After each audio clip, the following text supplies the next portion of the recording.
তাহলে এই যে বাবা রঘুপতি রামচন্দ্র একাদশী বিজয়া একাদশী করেছিল কেন না? 14 বছর বনবাসে থাকাকালীন রাবণ যখন সীতামাকে চুরি করে নিয়ে গেল, তাহলে এই যে সাগরের সেতু বন্ধন করে যে আমার রঘুপতি রামচন্দ্র যাবে সীতামাকে আনতে, যে রাবণের কাছে গিয়ে যে রামচন্দ্র জয়লাভ করবে, ভগবান হয়ে বাবা নিজে ভয় পাচ্ছে যে সীতামাকে চুরি করে নিজে নিয়ে গেল রাবণ, আমি ফেরাতে পারবো তো? রামচন্দ্রের মনে ভয়। তখনই বাবা রামচন্দ্রকে আদেশ দেওয়া হয়েছিল সীতামাকে আনতে তখনই পারবে, ওই রাবণের সঙ্গে যুদ্ধ করে জয়ী তখনই হতে পারবে যদি রামচন্দ্র এই বিজয়া একাদশীর উপবাস করতে পারে। আর একাদশীটা এমনি এমনি করেনি বাবা। কি হয়েছে?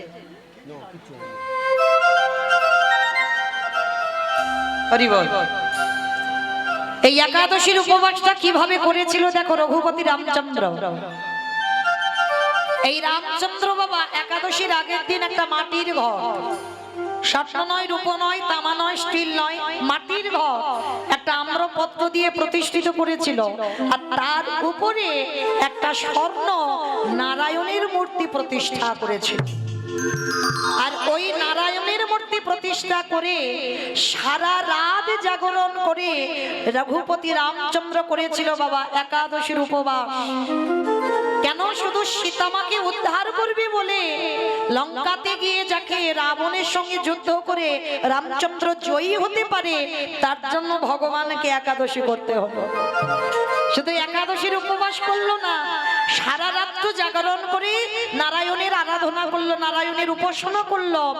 পরের দিন ওই ঘট গঙ্গায় ভাসিয়ে আর ওই যে স্বর্ণ মূর্তিটা তৈরি করেছিল নারায়ণের মূর্তি, ওই মূর্তিটা একজন ব্রাহ্মণকে দান করতে হয়েছে। ব্রাহ্মণকে দান করতে হলো। তারপরেই তো হনুমান ভল্লুকের দল এরা সাগরে একটা করে পাথর ফেলছে, পাথর ভাসছে। শুধু এরা যে কষ্ট করেছে তা নয়, আরো পশু পাখিরা কষ্ট করেছিল বাবা। দেখবে একজনের পিঠে একটু হাত বিলানোর চিহ্ন আছে, দেখবে কে জানো? কাঠবিড়ালি। এই কাঠবিড়ালিও আমার সীতামাকে উদ্ধার করবার জন্য অনেক পরিশ্রম করেছিল।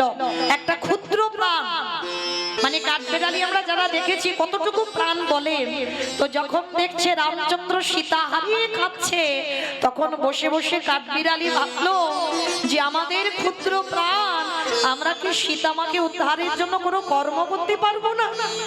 তখনই ওই কাঠবিড়ালি কি করছে জানো?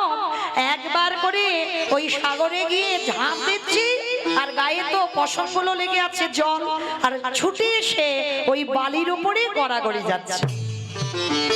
আর বালির উপরে গড়াগড়ি গিয়ে এইবার যেখানে হনুমান আর ভল্লুক একটা করে পাথর ফেলছে, সেইখানে কাঠবিড়ালি গিয়ে একবার করে গায়ে থেকে বালিগুলো ঝেড়ে ঝেড়ে দিচ্ছে। তাতে কি হলো? এই যে পাথরগুলো এই যে এক জায়গায় জয়েন করা হলো, ওর মাঝখানে বালিগুলো ঢুকে এরাও বাবা ভগবানের সেবার কাজে লাগলো। ভালো করে অনুভব করে দেখেন বাবা, আমরা মনুষ্য করে জন্ম নিলাম, আমাদের দুটো হাত দিয়েছে ভজন করবার জন্য, ভগবানের কর্ম করবার জন্য, আমাদের দুটো চরণ দিয়েছে যাতে ভগবানের তীর্থে যেতে পারি, কিন্তু আমরা পেয়েও বাবা হেলায় হারিয়ে দিচ্ছি, ভগবানের কর্ম করতে পারছি না। আর এদের ক্ষুদ্র প্রাণ, এরা ভগবানের জন্য পাগল কর্ম করবার জন্য। আর সেই রামচন্দ্র যখন সীতা হারিয়ে কেঁদেছিল বাবা, তা হঠাৎ আমার শিব আর দুর্গা আকাশপথে উড়ে উড়ে যাচ্ছে। যেতে যেতে জগৎজননী মা দুর্গা আমার বাবা ভোলানাথকে ডেকেছিল, প্রাণনাথ, প্রাণনাথ, এদিকে এসো। তুমি ডাকছো প্রাণনাথ, ভালো করে দেখো কে যেন এই জঙ্গলে কান্নার আওয়াজ, কে যেন বসে বসে কাঁদছে না। পরম বৈষ্ণব বাবা ভোলানাথ হেসে বলছে, পার্বতী, ওটা অন্য কেউ নয়, তুমি যার আরাধনা করো, আমি যার আরাধনা করি, রঘুপতি রামচন্দ্রের ক্রন্দন ধ্বনি।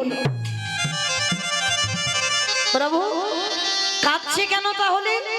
বলে কাঁদছে এই কারণে, রাবণ সীতামাকে চুরি করে নিয়ে গেছে, পাচ্ছে না, তাই স্ত্রীর বিহনে আজকে রঘুপতি রামচন্দ্র হাহাকার করে বেড়াচ্ছে।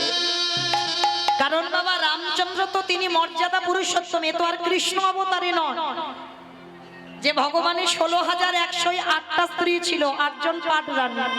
রামচন্দ্র কিন্তু এটা করতে পারবে না। রামচন্দ্র ওই একটাই ঘরণী ছিল, আমার সীতামা। সীতামাকে যখন চুরি করে নিয়ে গেল বাবা, যখন যজ্ঞ করেছিল, পাশে তো সহধর্মিনী রাখতে হয়, তবে যজ্ঞ পূর্ণ হয়। কিন্তু রাম যদি মনে করতো দ্বিতীয়বার বিয়ে করতে পারত, কারণ তিনি তো রাজা, তিনি তো ভগবান, কিন্তু তার এমনই মর্যাদা ছিল সীতামাকে ছাড়া দ্বিতীয়বার বিবাহ করতে পারত, যার জন্য স্বর্ণ সীতা বানিয়ে বাবা যজ্ঞে বসেছিল, কিন্তু দ্বিতীয়বার বিয়ে করেনি আমার রামচন্দ্র। তাহলে কতটা ভালোবাসতো আমার সীতামাকে, তার সীতামাকে নিয়ে গেছে, পাগলের মতো রামচন্দ্র কাঁদছে। আর এই সুযোগে জগৎজননী মা দুর্গা মনে মনে ভাবছে, প্রভু আমার বহুদিনের মনের আশা, আমি একটিবার তোমাকে পুত্র স্নেহে আমি আমার হৃদয় ধরতে চাই, একবার তোমাকে হৃদয়ে ধরে আমার মাতৃত্বটা যেন জুড়িয়ে যায়, আমার বহুদিনের আশা। তা বাবা ভোলানাথকে বলছে, মা পার্বতী প্রাণনাথ, এই মুহূর্তে আমি একটা ছলনা করব। কি ছলনা? বলে আমি একটা মায়া সীতা তৈরি হব, মানে জগৎজননী মহামায়া সীতার রূপ ধারণ করবে, আর সীতার রূপ ধারণ করে আমার রামচন্দ্রের সামনে গিয়ে দাঁড়াবে। পরম বৈষ্ণব বাবা ভোলানাথ বলছে, পার্বতী তোমার কি মাথা খারাপ? তুমি জানো না ও কি আর আমরা কি? আর তুমি কার সঙ্গে চালাকি করতে যাচ্ছ? মানুষ মানুষকে ঠকায়, মানুষ মানুষের সঙ্গে চালাকি করে, কিন্তু ভগবানের সঙ্গে চালাকি নয়। আচ্ছা বাবা, এই যে আপনারা আমরা তো ভগবানের আরাধনা করি, কিন্তু ভগবান কার আরাধনা করে পারবেন বলতে? সে আবার যেমন তেমন ভক্ত নয় বাবা, আমাদের মতো ভক্ত হলে হবে নাকি? আমাদের মানে আপনাদের কাউকে বলছি না, আমি আমার সম্প্রদায়। সে ভক্তটা কে জানো? আজকে যার পুজো উপলক্ষে কত মায়েরা বাবার মাথায় জল দিচ্ছ।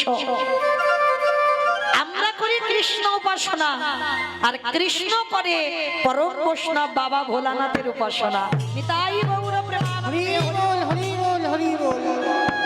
একটা কথা মনে রাখতে হবে বাবা, এই যে আজকের অনেক মায়েরা ব্রত পালন করেছেন। আচ্ছা মা, একটা কথা বলো তো, কেন ব্রত পালন করেছেন আজকে? কিসের জন্য? স্বামীর অমঙ্গলের জন্য। স্বামীর অমঙ্গলের জন্য নাকি? স্বামীর মঙ্গলের জন্য।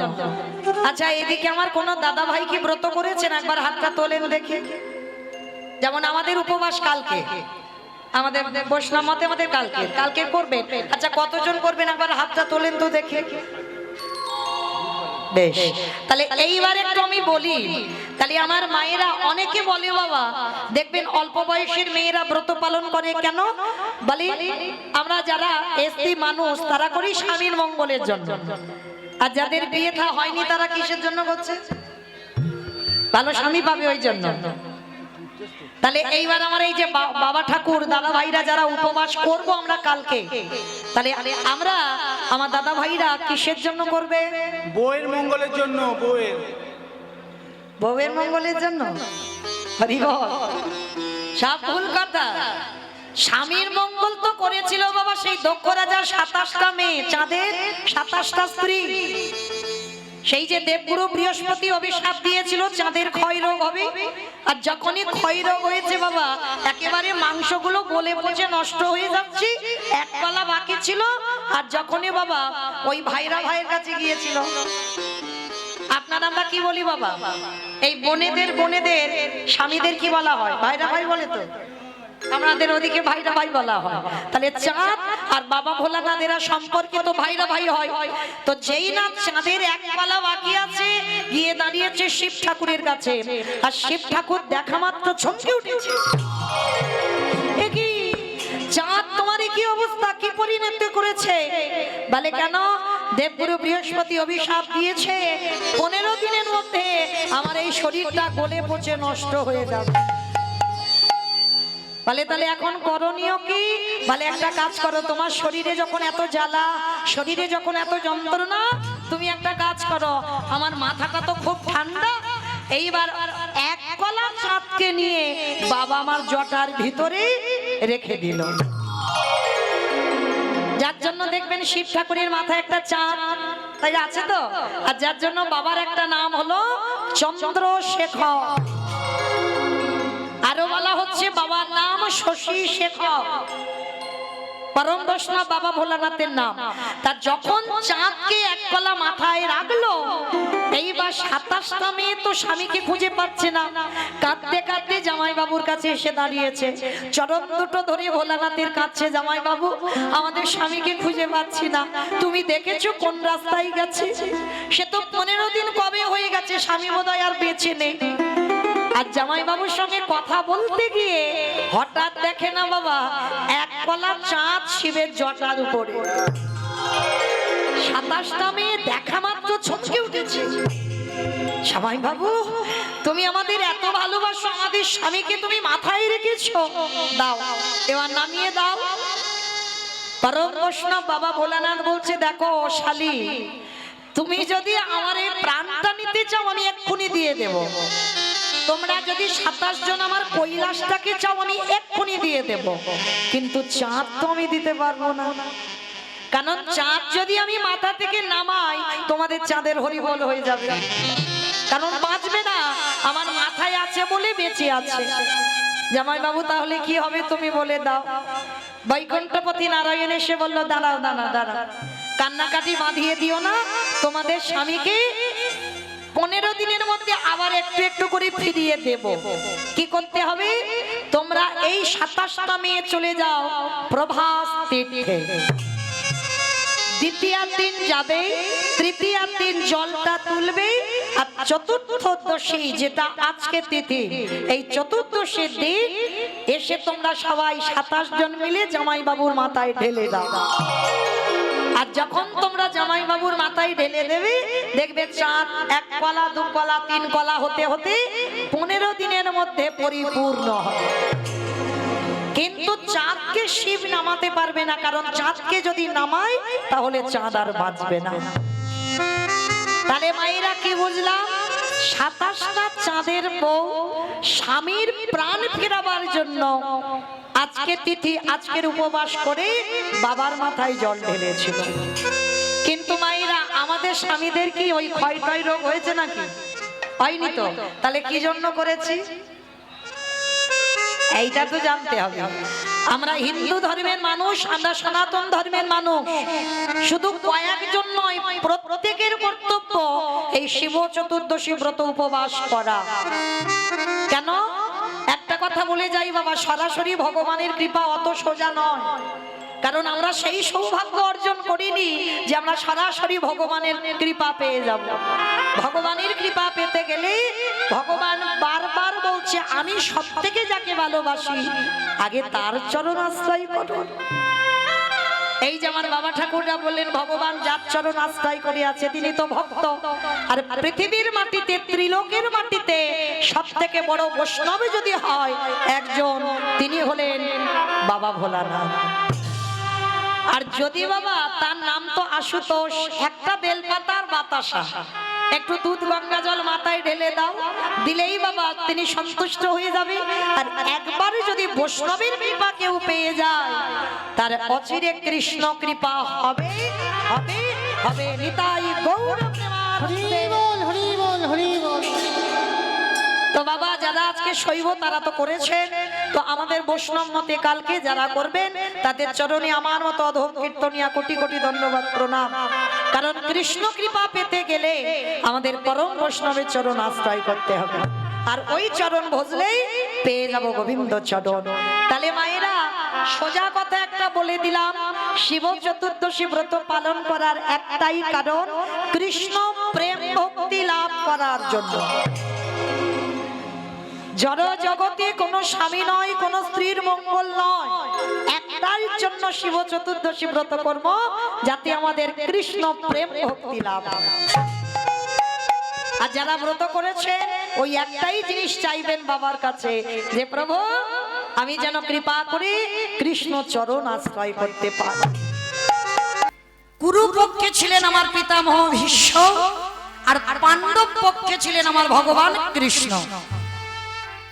তা এই পিতামহ ভীষ্ম দুর্যোধনের পক্ষে যখন বাবা যুদ্ধ করছিল, দুর্যোধন একটা বড় কথা আমার দাদু ভীষ্মকে বলেছিল, ও দাদু, দাদু তুমি আমার বাড়ি থাকো, আমার বাড়ি খাও, আমার বাড়ির অন্ন ধ্বংস করো, আর তুমি বলতে পারছো না যে কি করলে পঞ্চ পাণ্ডবদের মৃত্যু হবে? দেখবেন বাবা, কোন মানুষকে যদি খাইয়ে তুলনা দেওয়া যায়, এর থেকে বড় দুঃখ বাবা পৃথিবীতে আর কিছু হয় না। তো পিতামহ ভীষ্ম বলে উঠল, দুর্যোধন তোমার এত বড় স্পর্ধা, তুমি আমার খাইয়ে তুলনা দিচ্ছ, তোমার এত বড় স্পর্ধা, তুমি আমার দিকে তাকিয়ে বলছো তোমার অন্ন ধ্বংস করছি। বেশ, আজ রাত 12টার সময় আমি ধ্যানাযোগে বসবো। এই জায়গাটা মায়ের একটু মন প্রাণ দিয়ে শুনবেন। আর 12টার সময় যখন ধ্যানাযোগে বসবো, দুর্যোধন তোমার স্ত্রীকে তুমি আমার কাছে পাঠিয়ে দাও। হরি বল। ও মায়েরা, দুর্যোধনের স্ত্রীর নাম কি গো? ভানুমতি। বাহ, দুর্যোধনের স্ত্রীর নাম হলো ভানুমতি। এইবার ডাক দিয়েছে দুর্যোধন, মনে বড় আনন্দ, নাচতে নাচতে যাচ্ছে। হরি বল। ও ভানু, ভানু, আরে ও ভানু, এদিকে এসো, এদিকে এসো।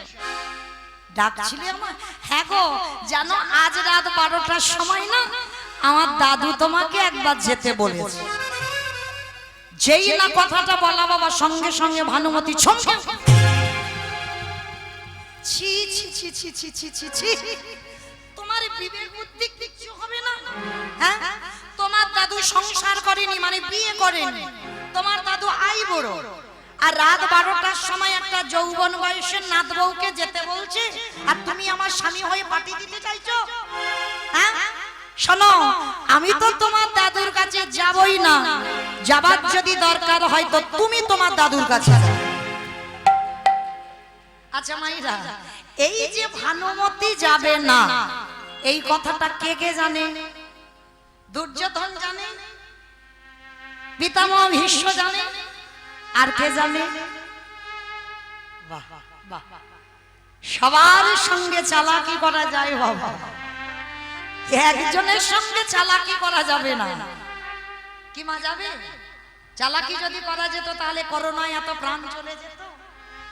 ওটা যদি মানুষ করতো বাবা দেখে নিতাম, কারণ ওটা তো মানুষ নয়। এই জন্য মারামারি হলো না, লাঠালাঠি হলো না, খুনোখুনি হলো না। তাহলে ভগবানের সঙ্গে চালাকি করবে এমন মানুষ পৃথিবীতে এখন আসে।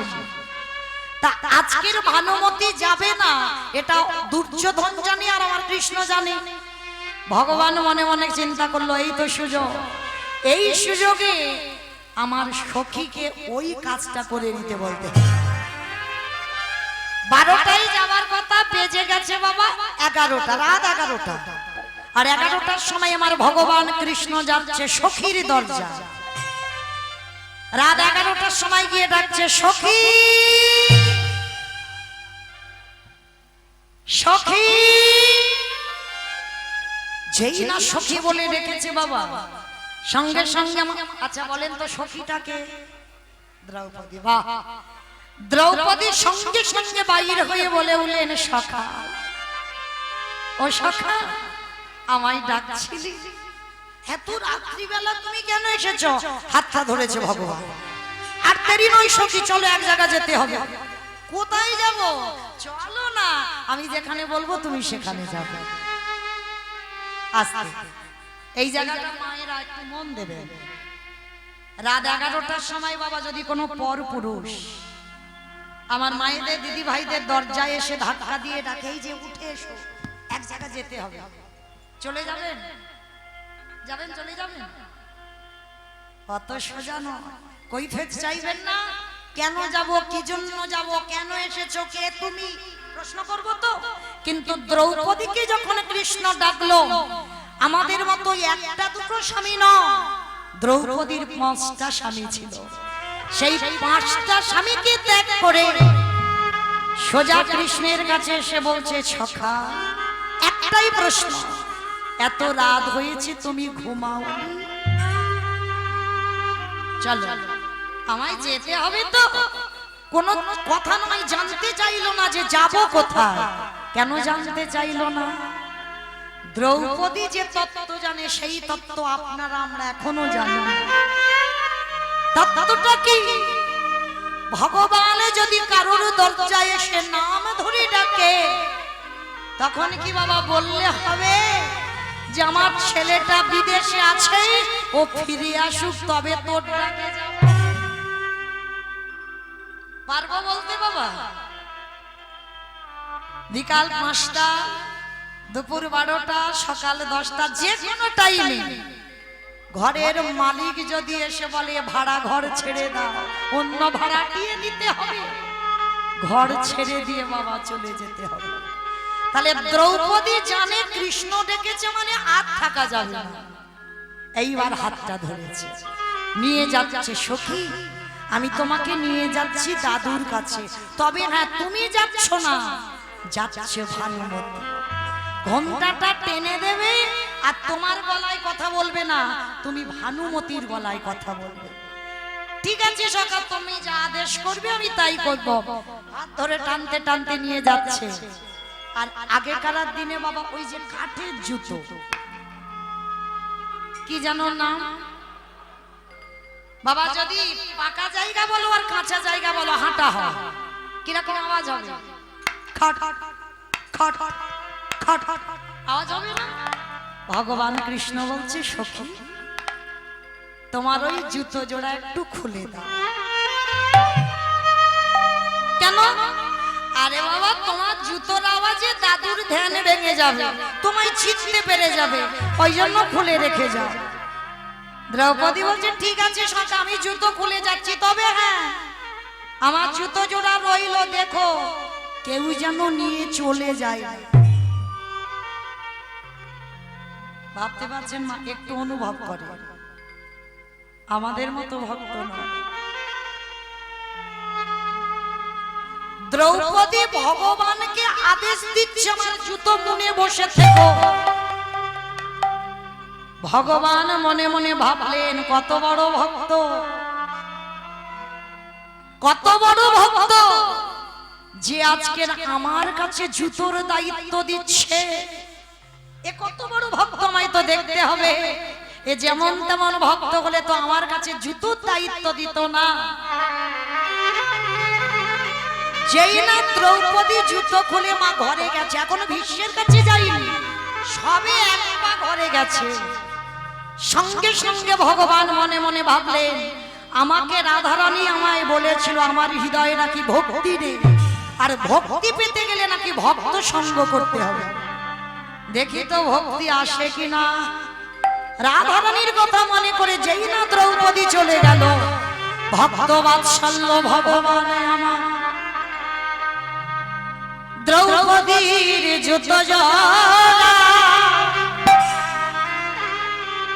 আজ ভগবান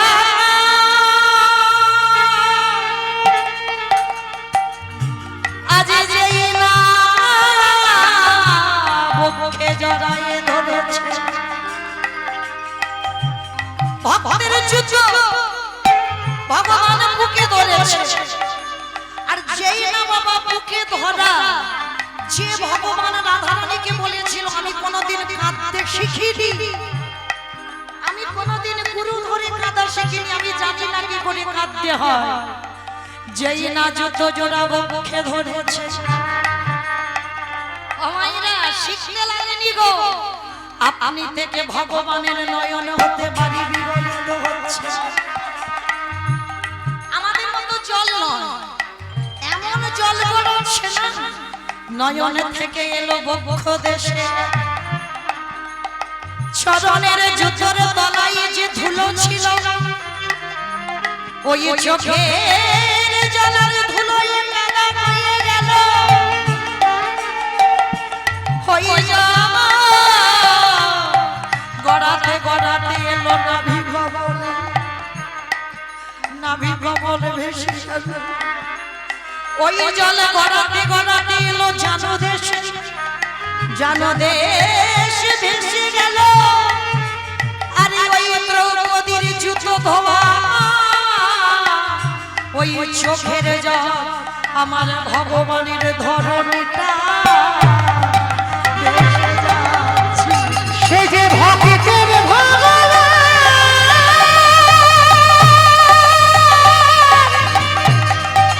ও যে ভক্ত ছেড়ে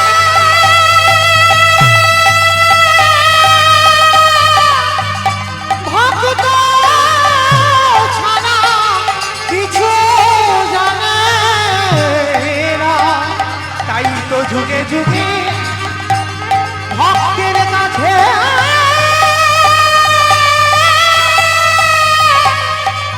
ছুটে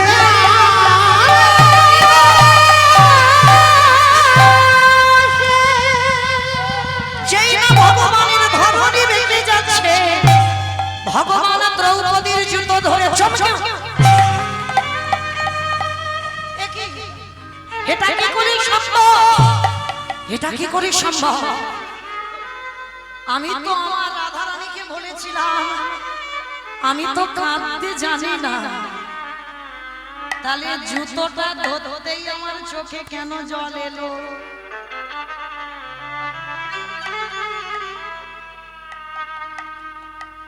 মায়েরা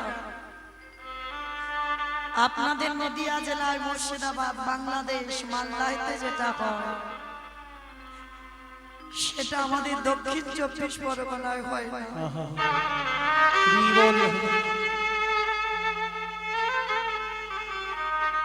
এই যে হরি নামে আপনারা আপ্লুত হয়ে এই যে এক ভক্ত আর এক ভক্তকে হৃদয়ে ধরে জানেন এতে কি হয় পরশমণির পরশে যেমন লোহা সোনা হয় যদি আমার হৃদয়ে ভক্তি না থাকে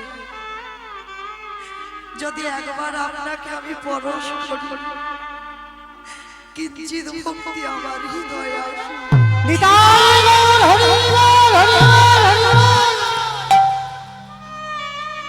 এই জন্য এক ভক্ত আর এক ভক্তকে হৃদয়ে ধরা ভগবান যেই না জুতো ধরেছে জুতোর তলায় ধুলো ছিল ভক্তের পদ ধুলো ওইটা লাগতেই ভগবানের ভক্তি এসে গেল।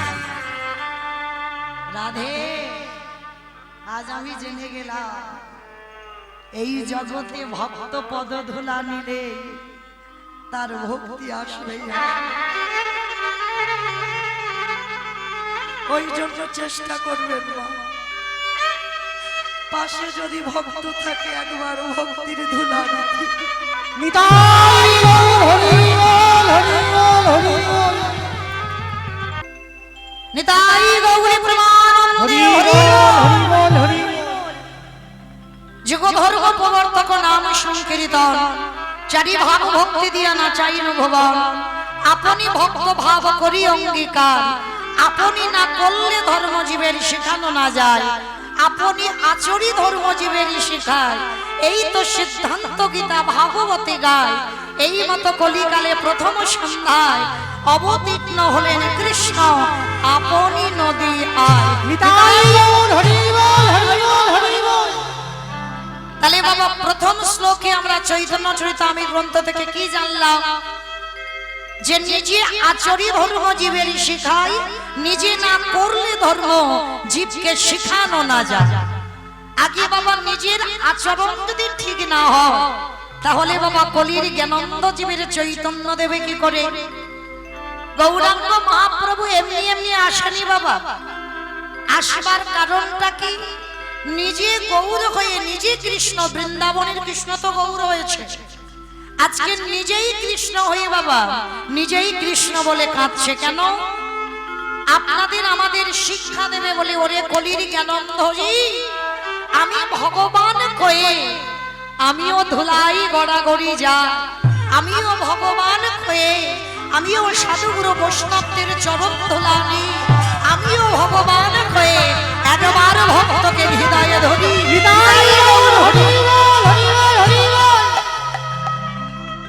তবে বাবা ভগবান দেখেন একটু অনুভব করে। কীর্তন শুনলে হবে না বাবা, কীর্তন শুনতে গেলে একটু অনুভব করতে হবে, বিচার করতে হবে। আর অনুভবটা কি আগে জানতে হবে বাবা। সত্যতে নারায়ণ, ত্রেতাতে রামচন্দ্র, তারপরে কৃষ্ণ, আর কলিতে আমার গৌরাঙ্গ।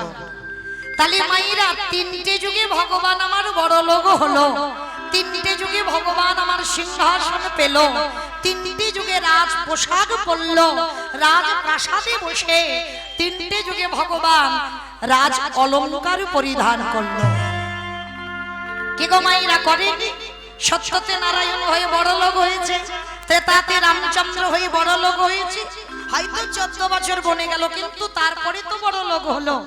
ত্রেতাতে বড় লোক হলো, আবার দাপরে বৃন্দাবনের রাজা, মথুরার রাজা, দ্বারকার রাজা, শুধু ধনী হয়ে গেল।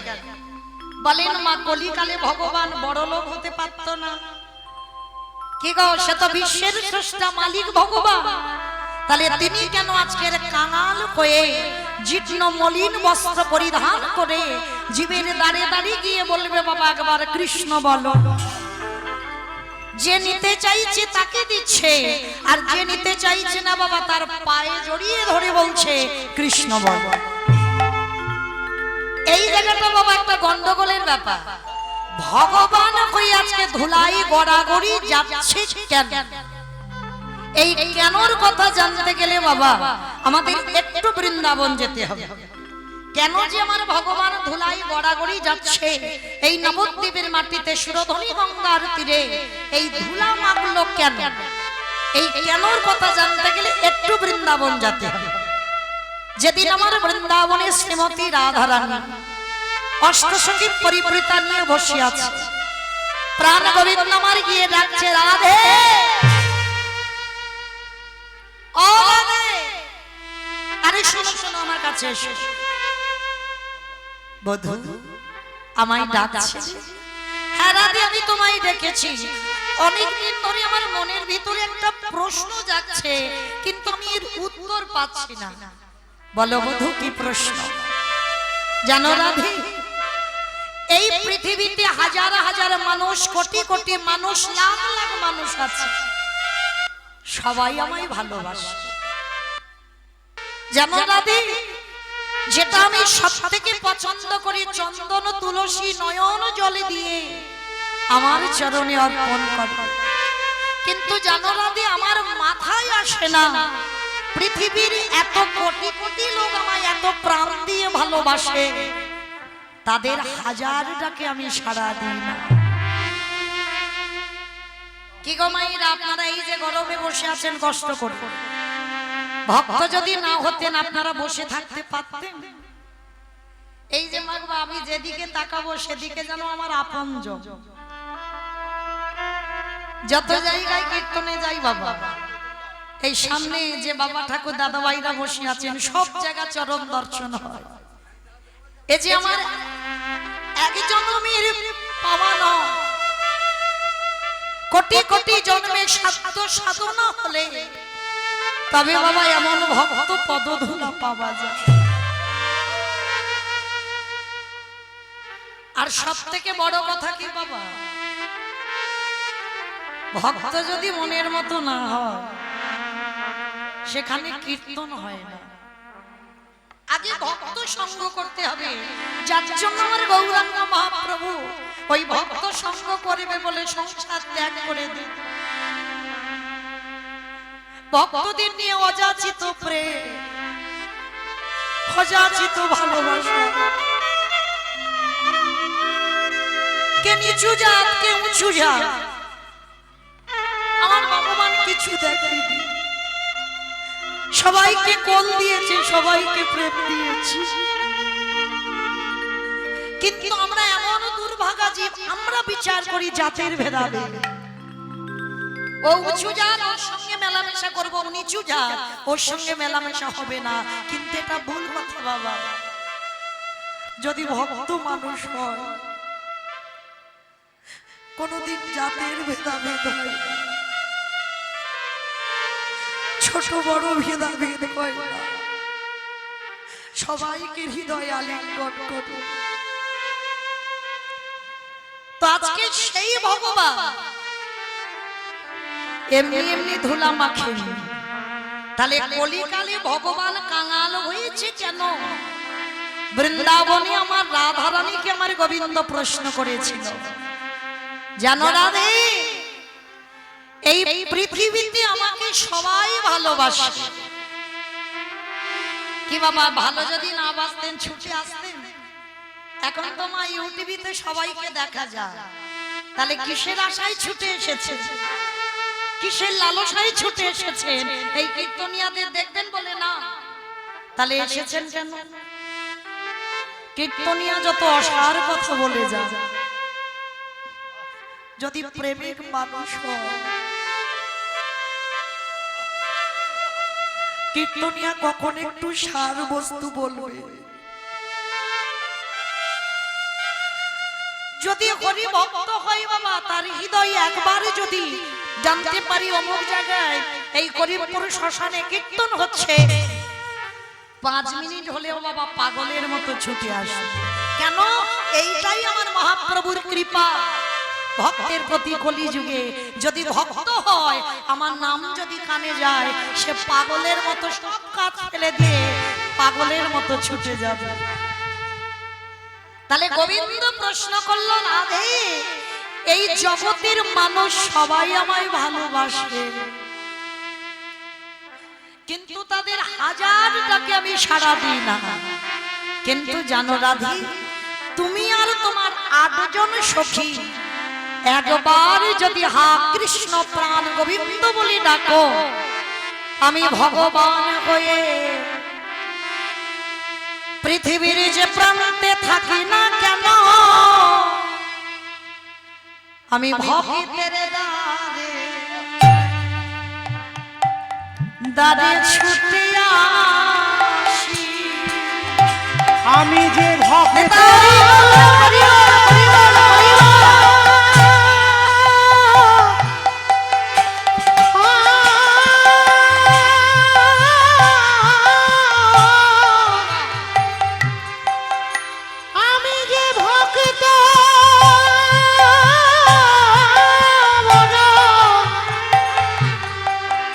বড় ভালো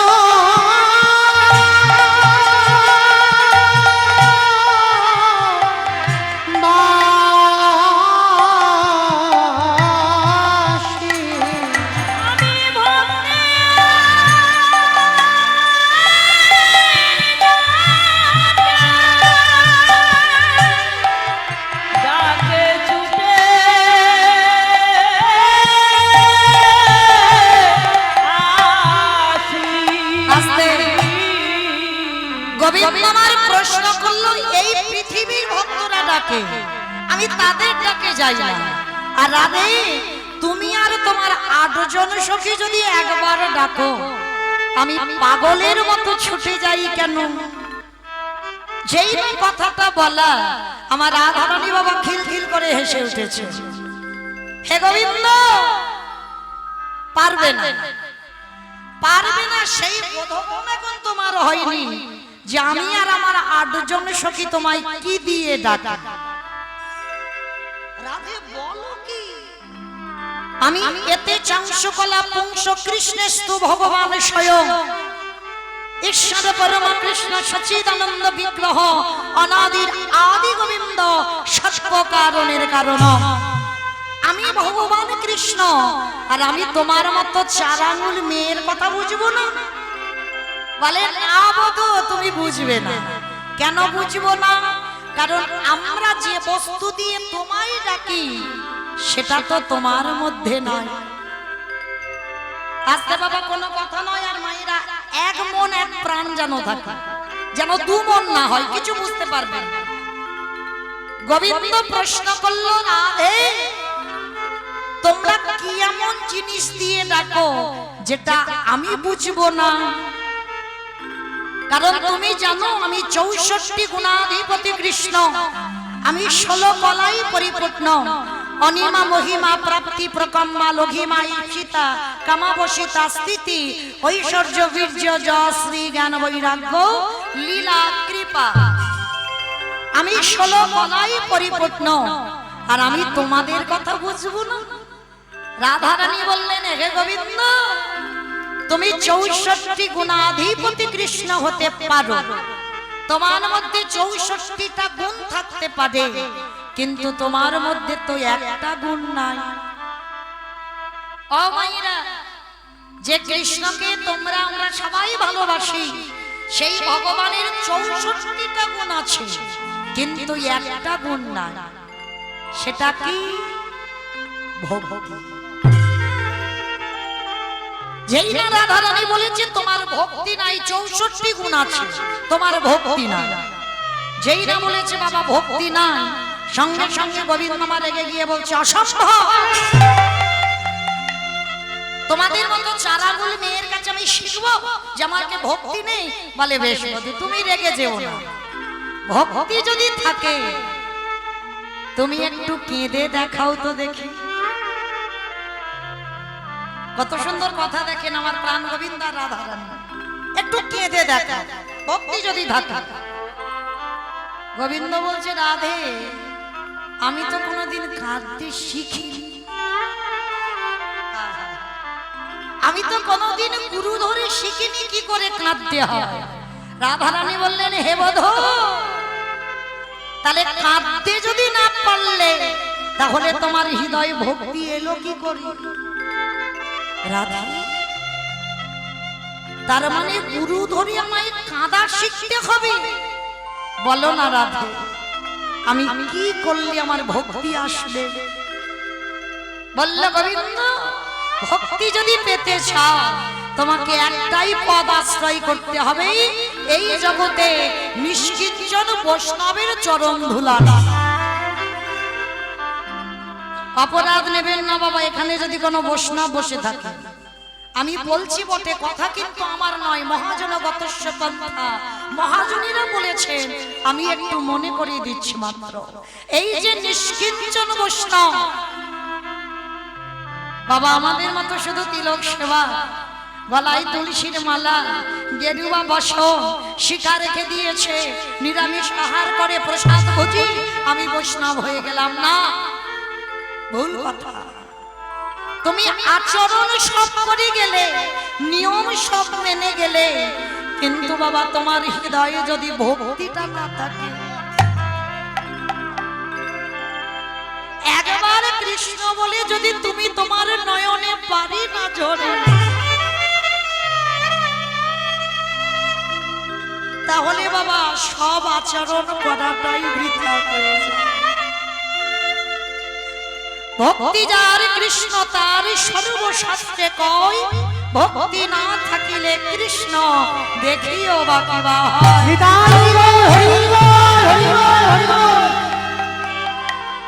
নিষ্কিঞ্চন বৈষ্ণব একজনই ছিলেন বাবা, ত্রিলোকের বাবা ভোলানাথ।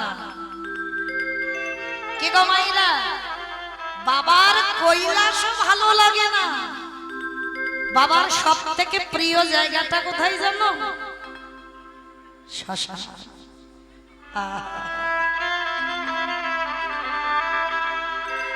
বাবার শ্মশান প্রিয় কেন? ওই যে মরা কাঁধে নিয়ে বলে না, বলো হরি বলো হরি, ওই যে হরি নামের প্রতিধ্বনিটা বাবা ধুলার পরে বেজে থাকে। আর আমার বাবা ছাই ভস্য মাকে কোন ছাই? এই যে ধরেন মা, আমরা কীর্তনিয়ারা যদি মরে যাই, আমাদের ছাই বাবা গায়ে মাখবে।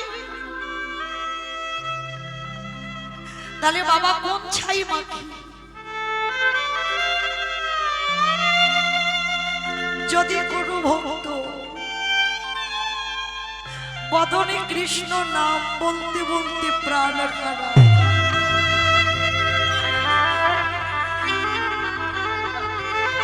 বাবা যে তার দরজার ধারে বসে থাকে গো, মনে মনে ভাবে যখনই প্রাণ কারাবে আর ওদের পিছনে পিছনে যাব, যখন মরা পুড়িয়ে চলে আসে রাতের অন্ধকারে, বাবা ওই মরা ছাই যদি একটু পা, ও যে কৃষ্ণ ভক্তি ছাই,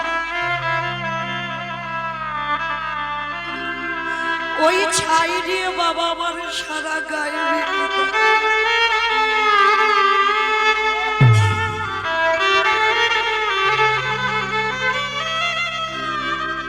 বাবার গলায় রইল হাড়ের মালা, কোন হাড়?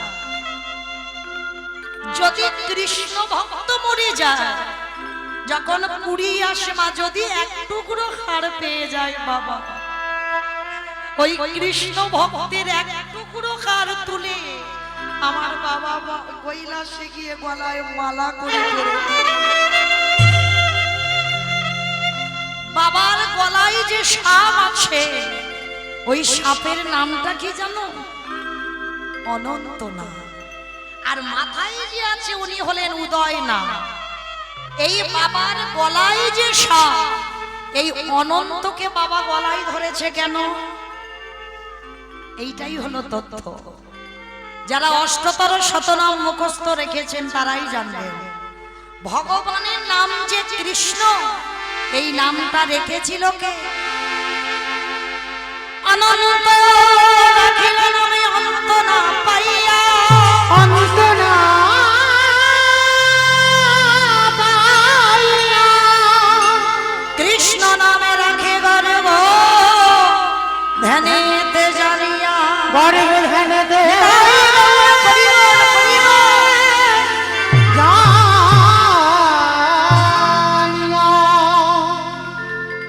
কৃষ্ণ নাম যদি বাবা কোনোদিন ভুলে যায়, ওই জন্য অনন্তকে গলায় ধরে রেখেছে। এই অনন্তর কথা মনে পড়লেই আমার কৃষ্ণ নাম মনে পড়ে যাবে, এই জন্য ধরে রাখা। আচ্ছা মাইরা, আমার বাবাকে দেখেছেন কোনোদিন দামি ধুতি পাঞ্জাবি পরতে? পরনে বাবার কি এই শ্মশানে থাকে, আর বাবার পরনেই বাচ্চা। বেটা বিয়ে করতে যেদিন গেল সেদিনও পোশাক পরে। বলো তো বাবার সব থেকে প্রিয় ফুলটা কি? বাহ, ধুতরা ফুল আর আকন্দ ফুল। যে ফুল দেখতে ভালো নয়, যে ফুল সুবাস নয়, ওই ফুলটা বাবার প্রিয়। দেখেছেন ৩৩ কোটি দেবতা সবাই বাবা মাথায় মুকুট পরে সিংহাসনে বসে আছে। আমার বাবা বৈষ্ণবকে দেখেছেন কোনদিন সিংহাসনে বসতে? কি গো মায়েরা, এত দেবদেবীর ছবি তো ক্যালেন্ডারে আছে, দেখেছেন? আমার বাবা ভোলানাথকে দেখেছেন কোনদিন সিংহাসনে বসে থাকতে? না। কেন বসে না? বাবা আপনাদের আমাদের শিক্ষা দিয়ে দিল, ওরে নিরজনে জায়গা না বলে কোনদিন কৃষ্ণ ভজন পায় না। দেখবেন বাবা, অনেক অপরাধ নেবেন না মা, অনেকে কীর্তন শুনতে বসে বসে মালাতে নাম জপ করে। সত্যি করে বলেন তো, নামটা কি নাম হয়? হয় কি বাবা? কোনদিনও হয় না। ওটা দেহ শুদ্ধ হচ্ছে। তুমি নামটা বলছো দেহ শুদ্ধ হচ্ছে, ওটা প্রকৃত ঘরে নাম হয় না। প্রকৃত ঘরে যদি নাম করতে হয়, নিরজনে জায়গায় বসে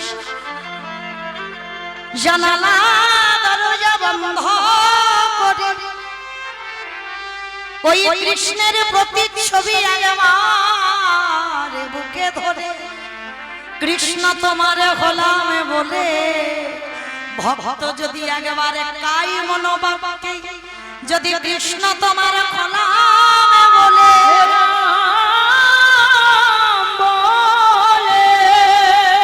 যদি নয়ন জলে ডাকার মতো ডাকিতে পারে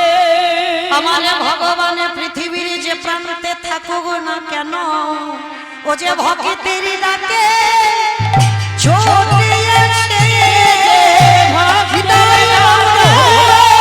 ছুটে আসে নয়ন জানে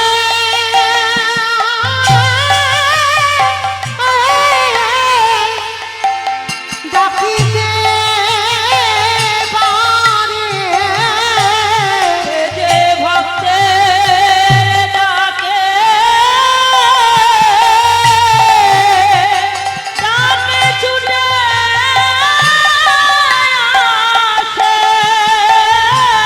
আসে।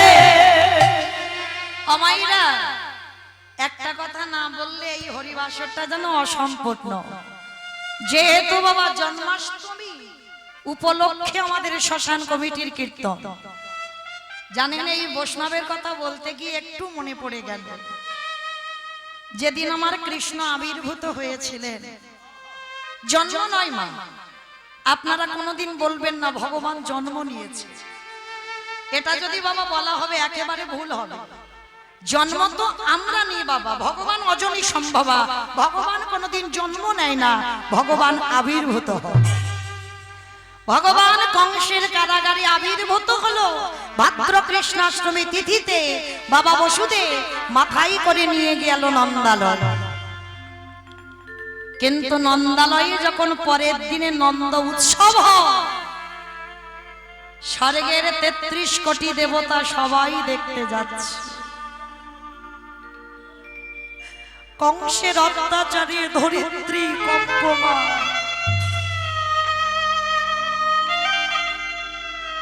মথুরার বুকে মরণ অত্যাচার শুরু করেছিল কংস মামা।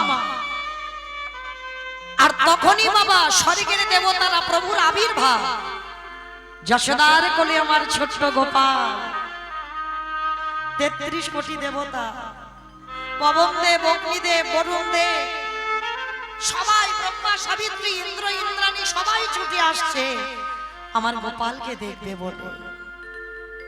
বাবা ভোলানাথ বলছে, পার্বতী প্রভু ধরা এসেছি, আমাকে যেতে হবে। পার্বতী বলছে, তোমার কি মাথা খারাপ? তুমি জানো আমাদের প্রভু কোন বাড়িতে আছে? আর ওই বাড়িতে এই গাঁজা ভাঙ খেয়ে, এই ছাই ভস্ম মেখে আর এই পোশাক পরে তুমি যাবে? দারোয়ানরা তোমায় ঢুকতে দেবে না। বলে, না দিলে জোর করে প্রবেশ করব। বাবা ভোলানাথ একটা ভিখারির রূপ ধারণ করে গেছে। ভিখারির রূপ ধারণ করে গিয়ে আমার যশোদা মাকে ডাকছে, মা, ও মা, শুনলাম নাকি আজকে তোমার কোলে একটা কি সুন্দর সন্তান হয়েছে, একবার তুমি আমায় দেখতে দেবে? 6 দিনের পরে বাবা 7 দিনের মাথায় গেছে। সবাই তো বৃন্দাবনে আনন্দ করছে কৃষ্ণকে নিয়ে, মানে পুতনা বধের পরের দিন, মানে পুতনা তো 6 দিনের কৃষ্ণ বধ করেছে, পুতনা বধের পরের দিন। এইবার যখনই আমার বাবা ভোলানাথ ভিখারি সেজে গেছে, মা যশোদার তো মনে পড়ে গেছে কালকের একটা রাক্ষসী আমার গোপালকে নিয়ে চলে গিয়েছিল, অসম্ভব। আবার যদি কোনো রাক্ষসী বৃদ্ধ এই বৈষ্ণবের রূপ ধরে আসে, শোনো বাবাজি, আমার গোপালকে তুমি দেখতে পাবে না। যেই না বলেছে আমার গোপালকে দেখতে পাবে না, ভোলানাথ দাঁড়িয়ে দাঁড়িয়ে কাঁদছে। দয়াব, তোমার চরণ পাবো বলি আমি কৈলাস থেকে ছুটে এসেছি। একবার তুমি আমায় দর্শন ও গো দয়া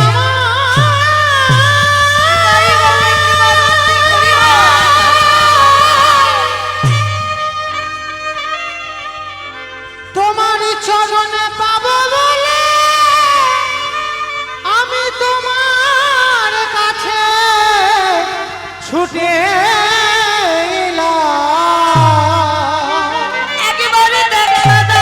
একেবারে কৃপা করে করুণা করে ও গো দয়া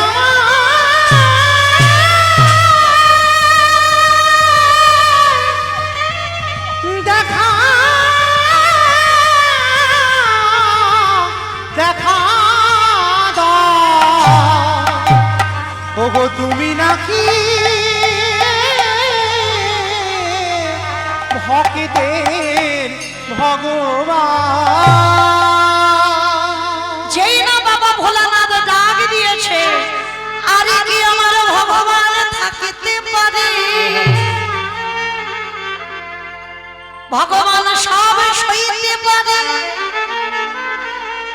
কিন্তু ভক্ত যদি নয়ন জলে ভাসে, আমার ভগবান আর সয় না। মা রোহিণী আমার কানাইকে কোলে করি, যেই না ওই ব্রাহ্মণের সামনে দাঁড়াইছে, বাবা ভোলানাথ যশোদার কাছে করজোড় করেছে, হরি বল। ত্রিলোকের যিনি বৈষ্ণব, তিনি আজকে যশোদার কাছে করজোড় করে বললেন, মা আমি কথা দিচ্ছি, তোমার সামনে আমি 5 মিনিটের জন্য তোমার ওই গোপালকে একবার আমার কাছে দেবে।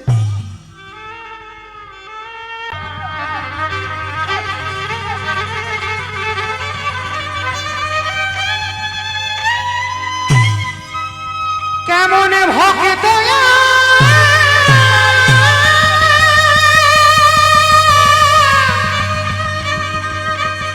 কেমন ভগবান,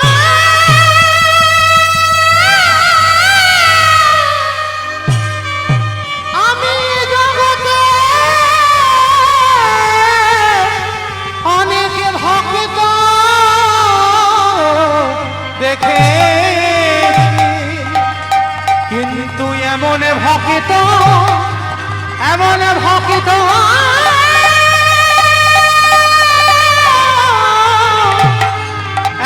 ভক্ত দেখি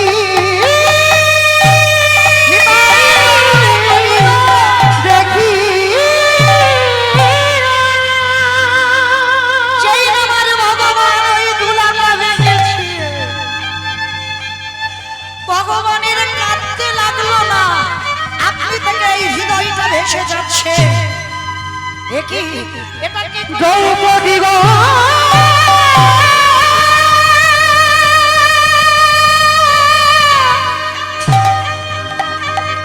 এ জগতে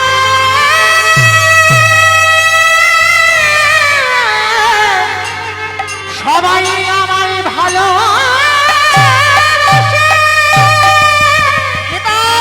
কিন্তু তোমার মতো করে আমাকে কেউ, তোমার মতো করে আমায় কেউ ভালো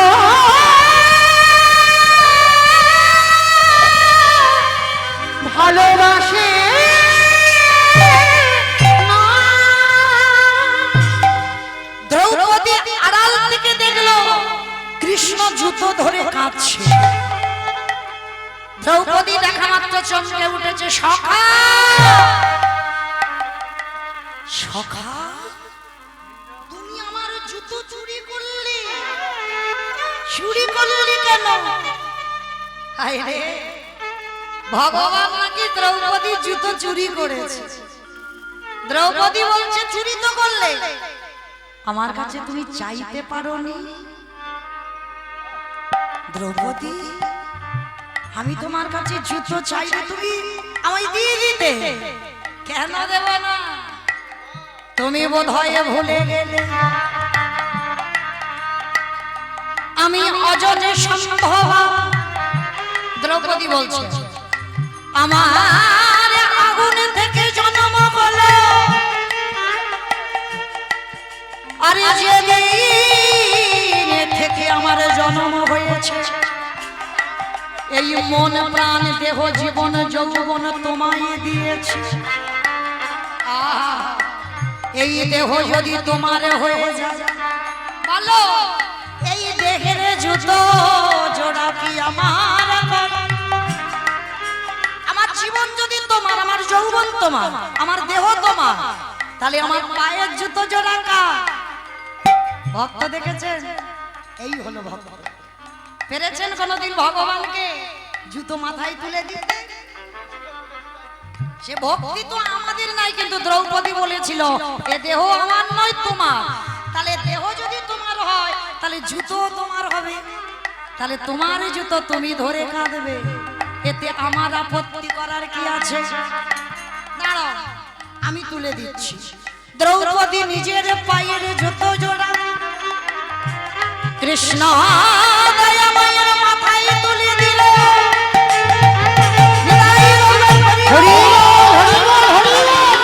যেই না ভগবান জুতো মাথায় নিয়ে দাঁড়িয়েছে, দ্রৌপদী আজ আমার চৈতন্য হয়ে গেল, আজ আমি জগৎকে শিক্ষা দিয়ে দিলাম। রে জগৎ, যদি একবার ভক্ত পদ ধুলা শিরে ধরতে পারি, হরি বল হরি বল। একবার ভক্ত পদ ধুলা গায়ে মানতে পারি, হৃদয়ে যদি ভক্তি না থাকে আমি ভগবান হয়ে কথা দিলাম, তার হৃদয়ে ভক্তির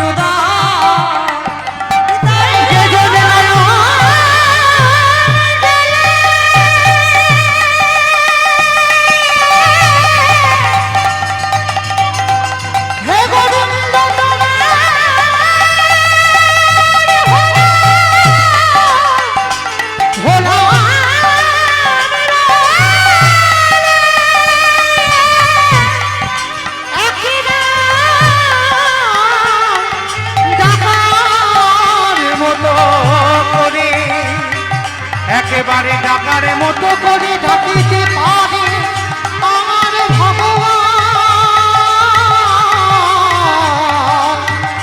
আমার ভগবান সেই ভক্তের দাঁড়ে, ভক্তের দাঁড়ে চিরজীবন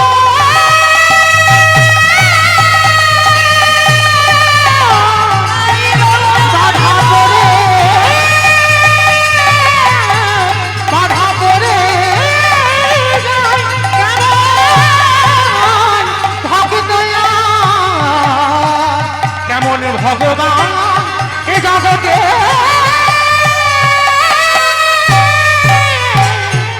এমন দেখি না।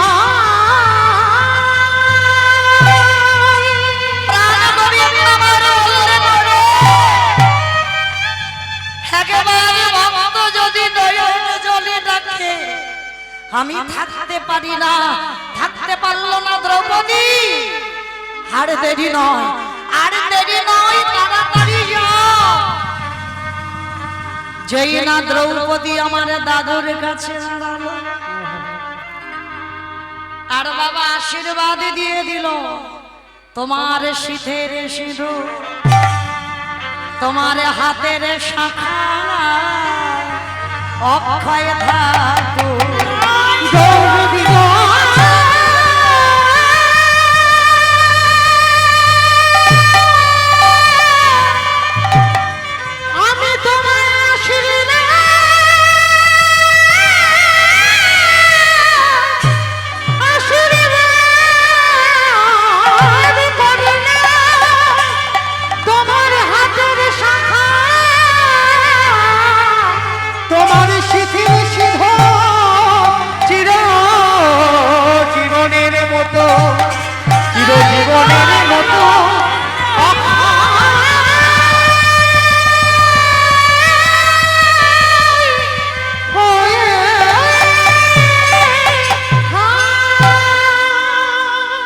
মায়েরা যে এত ভালো আশীর্বাদ পায় তার আর কি নকল গলা থাকে?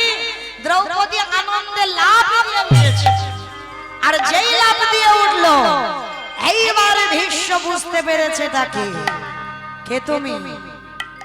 তুমি তো ভানুমতি নও, সত্যি করে বলো কে? দ্রৌপদী মাথা নিচু করে আছে। বাবা এই জায়গাটা আস্বাদন করবে। ভীষ্ম জানে না দ্রৌপদীকে পাঠালো কে।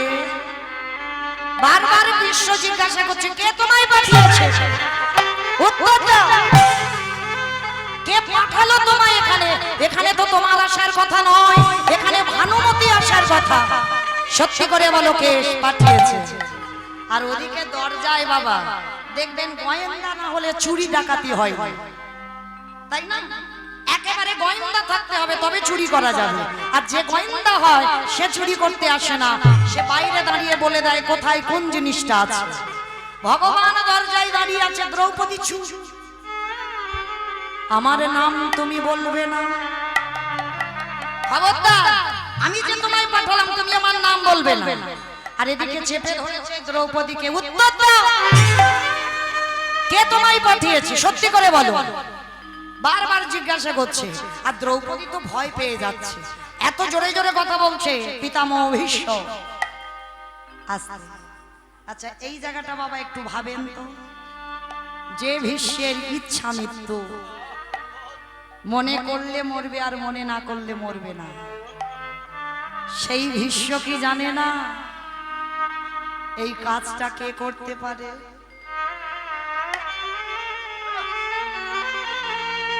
আর দ্রৌপদী বারবার দরজার দিকে তাকাচ্ছে, তার মানে দরজায় কেউ তো আছে। কে? বারবার যখন দরজায় দেখছে, ভীষ্মের হৃদয়ে কে যেন বলে উঠল, ভীষ্ম যে চরণে পাবার লাগি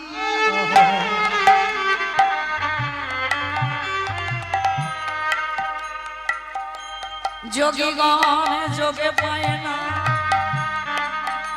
মুনিগণ মনে পায় না,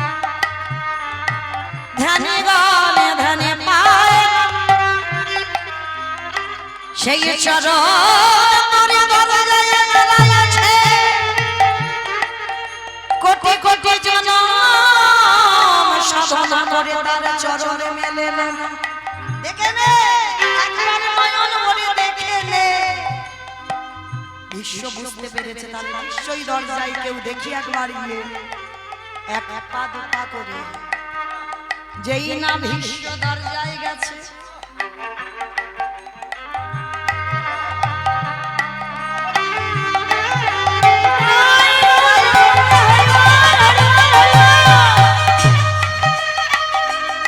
ভগবান আড়ালে চুপচুপি করে দাঁড়িয়ে আছে। ভীষ্ম গিয়ে ডাকছে, কৃষ্ণ কিরে, আমার দরজা তো খোলাই ছিল, তুই দ্রৌপদীকে পাঠালি, তুই দরজার বাইরে কেন? আয় দরজার ভিতরে আয়। কৃষ্ণ বললেন, ভীষ্মদেব আমি শুধু তোমার দরজায় নয়, শুধু তোমার দরজায় নয়, প্রতিজনের হৃদয়ে দরজায় দাঁড়িয়ে আছে। ভক্ত যদি একবার নয়ন জলে ভেসেই দরজাটা খুলে দেয়, আমি ভগবান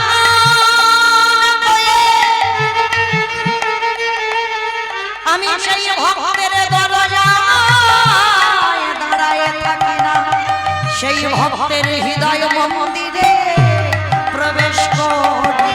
যে জনে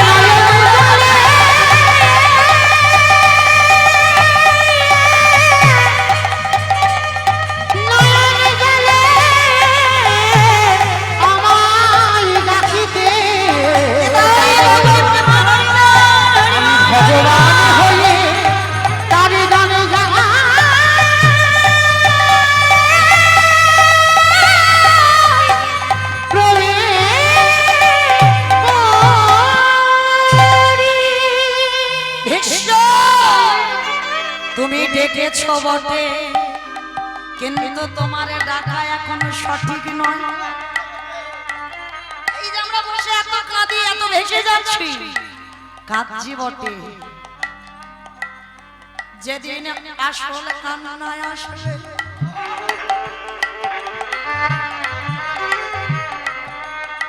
কোন সৌভাগ্যের ফালে, যদি একবার চোখে এসে যাও আমার ভগবান আর থাকতে পারে না, ওই ভক্তের নয়নের জল এই ধরার মাটিতে নেমে আসে। কেমন ভক্ত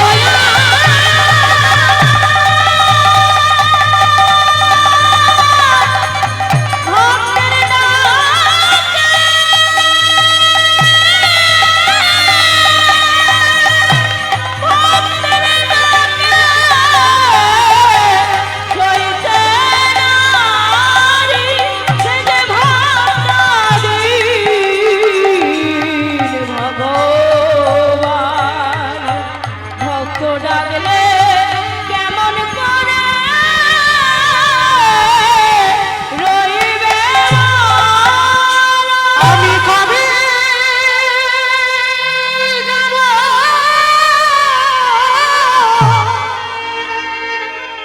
বিষয় ছেড়ে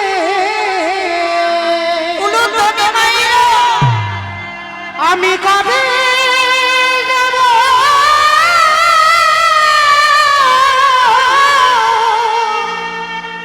বিষয় ছেড়ে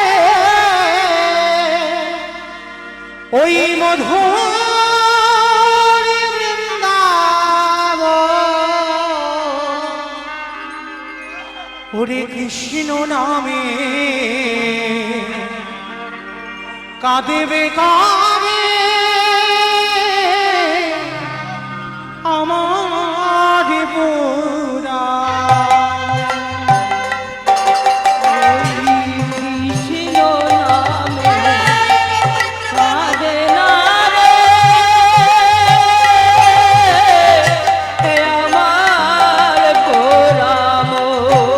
আমি কবে যাব বিষয় ছেড়ে ওই মধুর বৃন্দাবন কৃষ্ণ নামে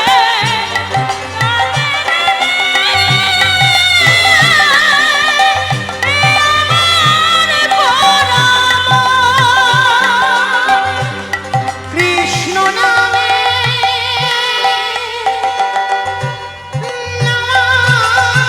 বলি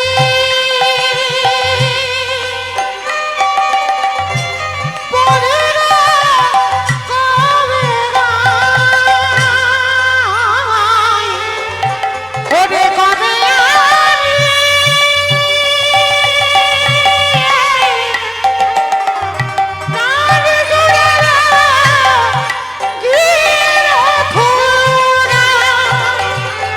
ওরে কৃষ্ণ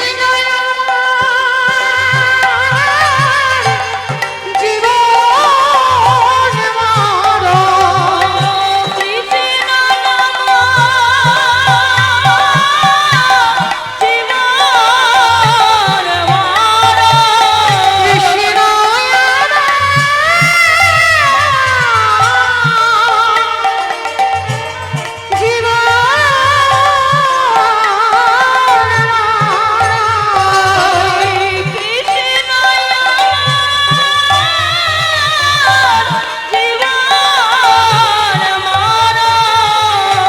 কবে পাবো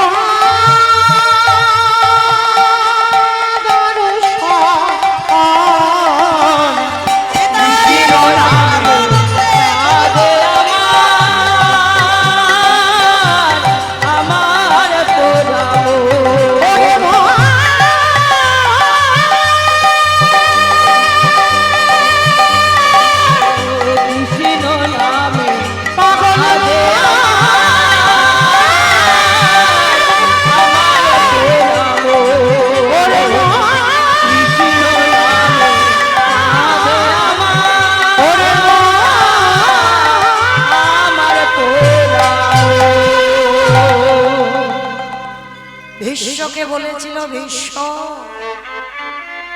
কাঁদো, কতটুকু কৃষ্ণ বলে কেঁদেছ আমায় পাবে, কতটুকু চোখের জল তুলসী তলাই দিয়েছ আমায় পাবে।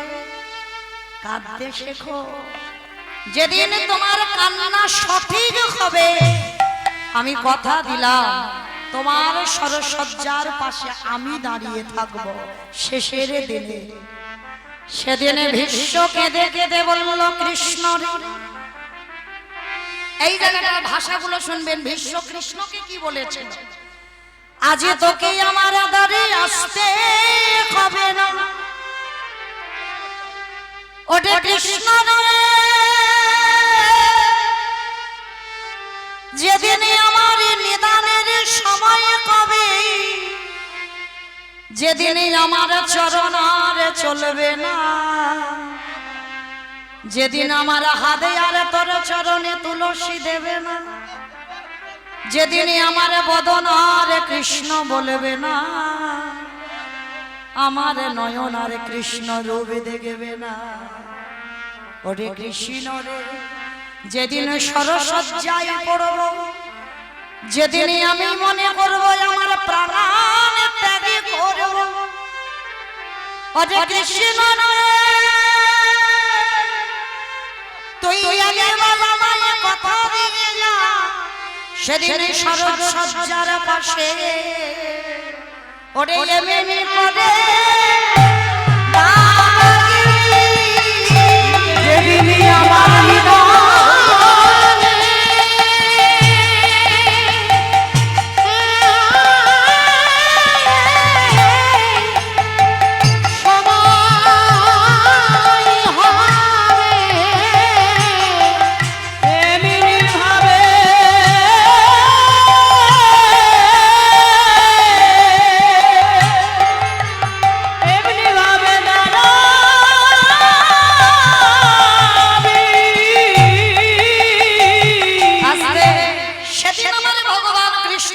তথাস্তু ভীষ্ম, আমি কথা দিলাম তুমি যেদিন মনে করবে তোমার প্রাণ ত্যাগ করব, কেউ না আসো, আমি তোমার সরসজ্জার পাশে আমি দাঁড়াবোই দাঁড়াবো। তাহলে সেদিন আমার ভগবান প্রমাণ পেয়ে গেল যে ভক্ত চরণ ধুলা নিলেই ভক্তি আসবে। এইবার ভগবান সারা বৃন্দাবন ঘুরে বাবা ভক্ত পাচ্ছেন। অমাইরা একটা ভক্তিমতী পেয়েছে, মানে একটা নারী, পুরুষ ভক্ত পাইনি, নারী ভক্ত পেয়েছে। তবে নারীটা যে কে আপনারা বলবেন, আমি বলবো না। তার একটা উদাহরণটা আমি দিই, যে কৃষ্ণ কাঁদেলে কাঁদে, যে কৃষ্ণ হাসলে হাসে, যারে কৃষ্ণ ময়ে জগৎ, যিনি কৃষ্ণ কান্ত শিরোমণি, রমণী রতনমণি, মহাভাব স্বরূপিণী, ভুজঙ্গ গহনা ভুজঙ্গিনী, কৃষ্ণ প্রেমে সায়রের মরালিনী। কে বাবা তিনি? রাধে গো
কালো ছিল ফর্সা হলো, কালো ছিল ফর্সা হলো, মূর্খ ছিল পণ্ডিত হলো, কালো ছিল ফর্সা হলো, মূর্খ ছিল পণ্ডিত হলো, চোর ছিল সাধু হলো, চোর ছিল সাধু হলো। আস্তে আমার শুনতে খারাপ হোক, কিন্তু দেখেন মিলিয়ে নেন। আবার চুল ছিল নাড়া হলো, চুল ছিল নাড়া হলো, হলো না? বাঁকা ছিল সোজা হয়েছে, গৌর হয়েছে। কালো ছিল কুচকুচে কালো, ফর্সা হয়ে গেছে, মানে সোনার মতো রং। আবার দেখেন মূর্খ ছিল পণ্ডিত হয়েছে, নবদ্বীপের পণ্ডিত। আবার দেখেন মাথায় চাঁচর কেশ ছিল, ওইটা 24 বছর বয়সে সব কেশ মুন্ডন করে দিল। তাহলে এই যে মিলিয়ে নিল, ভগবান মনে মনে ভাবলো একটা নারীর পদধূলা নিয়ে আমার এতগুলো পরিবর্তন। এইবারে যদি হাজার হাজার বৈষ্ণবের সঙ্গ করি, না জানি আমার কত রূপে পরিবর্তন হবে। তাই লোভে বশবর্তী হই। শ্রীরাধা প্রণয় মহিমা কৃতিশবানৈব সদ্য জনাদ ভূত মধুরিমা কৃতিশবা মদীয় শোকপঞ্চস্য মদনুভাবত তদ ভবাড্ড সমজৌনি শচী গর্ভ সিন্ধু হরিন্দ। তাহলে মনে মনে ভাবলেন বৃন্দাবনে হাজার বৈষ্ণব নেই, হাজার বৈষ্ণব পেতে গেলে আসতে হবে কোথায়? আমার ভারতের মাটিতে শ্রীধাম নদিয়া নবদ্বীপ ধাম। এই নদিয়াতে আমার গৌরকে আসতে হবে। ভগবান বলল যেখানে ভক্ত পাবো না সেখানে আমি আর থাকবো কেন? সেই গোবিন্দের গো আর শ্রীমতী রাধা রানীর রানী এই নদিয়ার মাটিতে আজ গোড়া গয়ে নদিয়া এলো। তাই গোড়া হয়ে এই নদিয়া বলি রাধে দয়া করো, হয়ে নদিয়া এলো বলি ভক্ত সঙ্গ করিবে বলে, গোরা হয়ে নদিয়া এলো বলি রাধে দয়া করো, আবার গোরা হয়ে নদিয়া এলো বলি রাধে দয়া করো, ওই গোরা হয়ে নদিয়া এলো রাধে দয়া করো বলে গোরা হয়ে নদিয়া এলো রাধে দয়া করো বলে গোরা হয়ে নদিয়া এলো আস্তে ও মাইরা, ভগবান এমনি এমনি তোমাদের কাছে আসেন। কত ভাগ্যবতী তোমরা, তাই না? তোমাদের কাছে এমনি এমনি আসেনি, তাহলে কিসের জন্য এলো? ভক্ত পাবে বলে। হ্যাঁ, তাই সেই গৌরাঙ্গ মহাপ্রভু এসে কি করলো গো? কেহ বলে পুরবেতে রাবণ অবধীনা, গোবলে পুরবতে আমার সামনাবেলায় উলু কই? দেন দেখি একবার প্রেম সে বলুন ধ্বনি। কেহ বলে পুরো